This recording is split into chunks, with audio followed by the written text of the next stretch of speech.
Hai, Assalamualaikum semua, apa khabar? Semoga anda terus sihat dan ceria-ceria selalu. Baiklah, hari ini saya akan berkongsi untuk siri nota suara yang seterusnya, iaitu bertajuk Hatiku dan Hatimu. Ia bukannya novel ataupun cerita drama, tetapi ia berkenaan tentang hati kita dan hati kamu. Baik, kalau ikut Kamus Dewan, hati adalah kata nama dan dia mempunyai sinonim dengan batin, perasaan, jiwa, roh dan juga emosi. Jadi hati ni adalah sebenarnya perasaan ataupun sesuatu yang memperlihatkan kita ataupun pewatakan dan juga karakteristik kita. Dan kalau kita lihat juga, hati ini adalah sumber seseorang tu dapat dipandang baik hati, ataupun dia mungkin akan dipandang sebagai orang yang jahat ataupun orang yang buruk hati. Jadi sebenarnya kalau dalam Islam, sebenarnya ada satu hadis yang mana hadis tu berbunyi beginilah: Ala wa inni fil jasadi mudrah, iza salahat jasad kulluh, wa iza fasadat jasad kulluh, ala wa hiya qalbi. Hadis riwayat daripada Bukhari dan Muslim.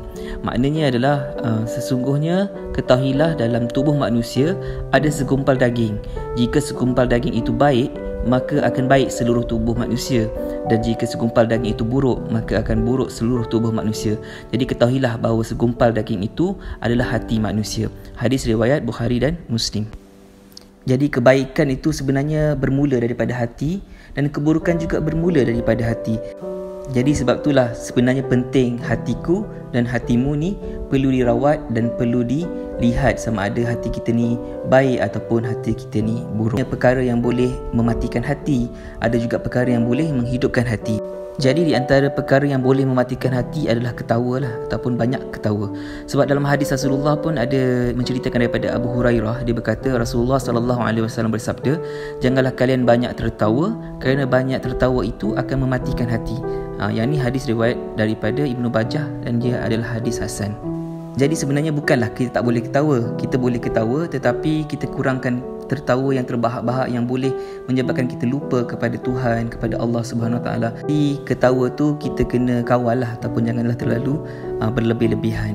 Sebab kalau boleh kita jadikan ketawa ni macam seperti kadar kita masukkan garam kepada makanan, iaitu berpada-pada dan secukup rasa. Baik, seterusnya bagaimana pula untuk menghidupkan hati? Jadi di antaranya ada satu ayat Al-Quran daripada surah Al-Anfal ayat kedua. Saya bacakan, A'udzubillahi minasyaitanirrajim. Bismillahirrahmanirrahim. Innamal mu'minuna alladhina idza zukirallahu wajilat qulubuhum wa idza tuliyat 'alaihim ayatuhu zadatuhum imana wa 'ala rabbihim yatawakkalun. Jadi maksud terjemahannya adalah sesungguhnya orang-orang yang beriman itu yang mana apabila mereka disebut nama Allah dan sifat-sifatnya, maka gementarlah hati mereka, dan apabila dibacakan kepada mereka ayat-ayat Al-Quran, mereka menjadi bertambah iman, dan kepada Tuhan mereka jugalah mereka berserah diri. Kawan-kawan sekalian, di antaranya adalah kita perlu banyak mengingat Allah untuk menghidupkan hati kita, membanyak membaca Al-Quran supaya hati kita ni menjadi lembut, dan seterusnya kita boleh menjadi orang-orang yang baik. Dan ingatlah bahawa hati ini bermula tempat kebaikan dan juga bermula tempat kejahatan, dan pilihan ada di tangan kita sama ada kita nak jadikan hati kita ni hati yang baik ataupun hati yang buruk. Jadi harapnya kita dapat buat pilihan yang baik supaya kita menjadi orang-orang yang mempunyai hati yang baik. Dan kalau kita lihat musim COVID-19 ni juga, kita selalu sanitize tangan kita, selalu cuci tangan kita. Kita tiap-tiap hari ataupun tiap-tiap kali kita pegang benda yang kotor, kita akan cuci. Begitu juga dengan hati, kita kena cuci hati kita setiap hari. Dan cara mencuci hati kita ni adalah dengan bertaubat dan seterusnya, mendekatkan diri kepada Allah Subhanahu Wa Taala dan jauhkan daripada perkara-perkara yang kotor. InsyaAllah itu saja perkongsian saya untuk siri nota suara yang kali ini, iaitu hatiku dan hatimu. Mudah-mudahan kita mempunyai hati yang baik dan kita cuba untuk menjadi orang-orang yang baik, dan sama-sama kita membina dan mengajak orang lain untuk mempunyai hati yang baik. Sampai berjumpa lagi di siri nota suara yang lain. Assalamualaikum warahmatullahi wabarakatuh.